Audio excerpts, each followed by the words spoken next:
Penaklukan Mekah, Fathu Makkah. Bayangan dendam yang sirna. 8 tahun telah berlalu sejak Rasulullah dan para sahabat hijrah dari Mekah ke Madinah. Kota yang pernah menjadi kampung halaman mereka berubah menjadi tempat penuh luka dan penderitaan. Di sana, kaum muslimin pernah disiksa, dihina, dan diusir oleh Quraisy. Namun waktu berlalu. Perang demi perang telah dilalui, Badar, Uhud, dan Khandaq. Quraisy berkali-kali mencoba menghancurkan Islam, tapi Allah menjaga agamanya. Pada akhirnya, mereka terikat dalam sebuah perjanjian damai dengan kaum muslimin, yaitu Perjanjian Hudaybiyah.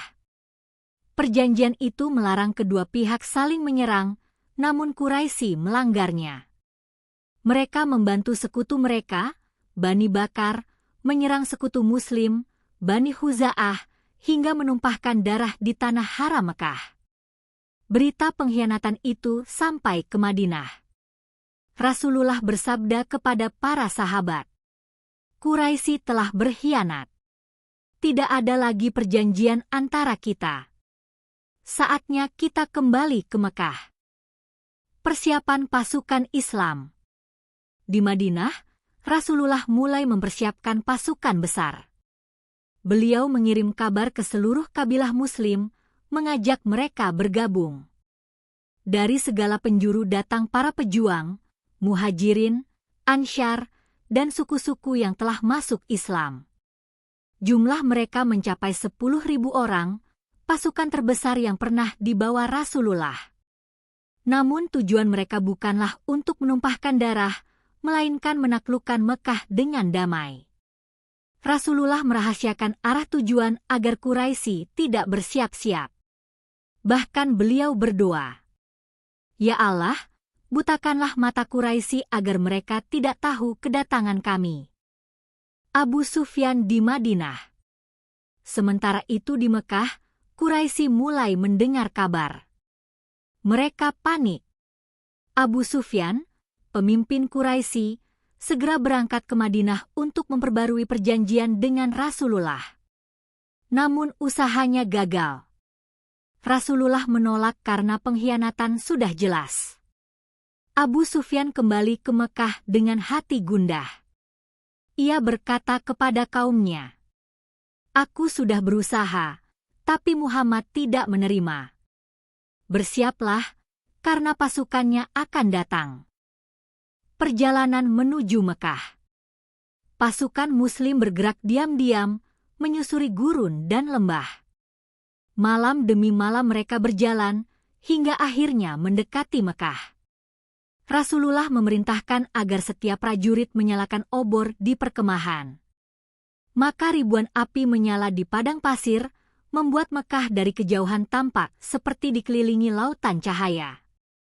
Abu Sufyan bersama beberapa orang Quraisy keluar malam itu untuk melihat. Ia tertegun menyaksikan ribuan api yang membentang sejauh mata memandang. Hatinya gemetar. Demi Allah, ini bukan kekuatan yang bisa ditahan. Di tengah malam itu, ia bertemu dengan pamannya Rasulullah, yaitu Abbas bin Abdul Muthalib yang sudah masuk Islam. Abbas membawanya ke hadapan Rasulullah. Islamnya Abu Sufyan. Ketika bertemu Rasulullah, Abu Sufyan gemetar. Rasulullah menatapnya dengan penuh wibawa dan bersabda, "Tidakkah engkau tahu, wahai Abu Sufyan, bahwa tiada Tuhan selain Allah?" Abu Sufyan menunduk, lalu berkata, "Andai ada Tuhan selain Dia, niscaya sudah berguna untukku. Aku bersaksi, tiada Tuhan selain Allah." Rasulullah melanjutkan, "Tidakkah engkau tahu bahwa aku adalah utusan Allah?" Abu Sufyan terdiam, lalu berkata, "Selama ini aku masih ragu, namun kini tiada lagi keraguan. Engkau benar utusan Allah." Maka masuklah Abu Sufyan ke dalam Islam di malam menjelang penaklukan Mekah. Mekah menyaksikan pasukan Allah. Pagi itu, Rasulullah memerintahkan pasukan untuk memasuki Mekah dari 4 arah dengan pesan tegas. Jangan serang siapapun kecuali yang melawan. Jangan menumpahkan darah.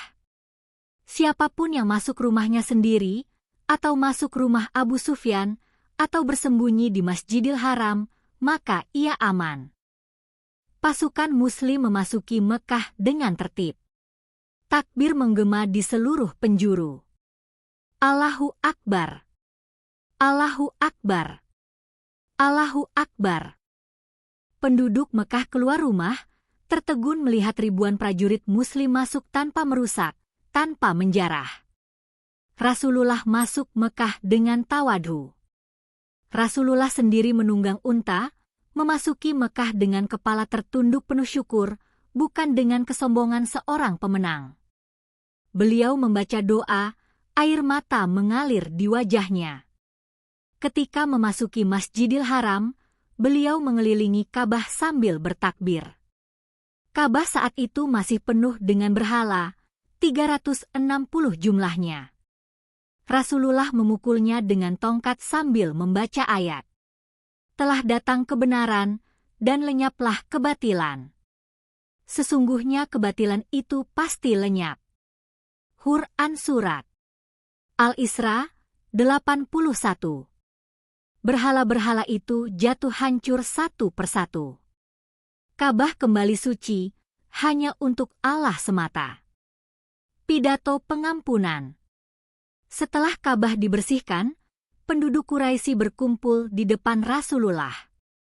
Mereka ketakutan, karena dahulu mereka menyiksa dan memerangi kaum muslimin. Kini mereka berada dalam genggaman orang yang pernah mereka usir. Rasulullah menatap mereka dan berkata, "Wahai Quraisy, menurut kalian apa yang akan aku lakukan pada kalian?" Mereka menjawab dengan suara bergetar, "Engkau saudara yang mulia, anak dari saudara yang mulia." Rasulullah tersenyum dan berkata dengan lantang, "Pergilah, kalian bebas." Aku tidak berkata kecuali seperti ucapan Yusuf kepada saudara-saudaranya. Pada hari ini tidak ada celaan bagi kalian. Pergilah, kalian semua bebas. Air mata mengalir di wajah penduduk Mekah. Mereka tak menyangka mendapat ampunan, bukan balas dendam. Islam menyebar di Mekah. Hari itu, ratusan orang Quraisy masuk Islam, termasuk tokoh-tokoh besar yang sebelumnya paling keras menentang Rasulullah. Mekah yang dulu menjadi pusat permusuhan, kini berubah menjadi pusat Islam. Adzan berkumandang di puncak Ka'bah untuk pertama kalinya. Bilal bin Rabah, mantan budak yang dahulu disiksa karena beriman, kini berdiri di tempat tertinggi Mekah, menyerukan, "Allahu Akbar! Allahu Akbar!" Suara itu menggema di lembah Mekah, menandakan kemenangan Islam yang sejati. Kemenangan tanpa darah. Penaklukan Mekah adalah kemenangan terbesar umat Islam. Namun kemenangan itu bukanlah kemenangan pedang, melainkan kemenangan hati. Rasulullah menunjukkan bahwa Islam datang bukan untuk menindas, tetapi untuk membawa rahmat. Dengan penaklukan Mekah, seluruh jazirah Arab mulai menerima Islam. Quraisy yang dahulu menjadi musuh terbesar, kini menjadi benteng utama penyebaran agama. Fathu Makkah adalah bukti janji Allah bahwa kebenaran pada akhirnya akan mengalahkan kebatilan, bukan dengan kebencian, tetapi dengan kasih sayang dan ampunan.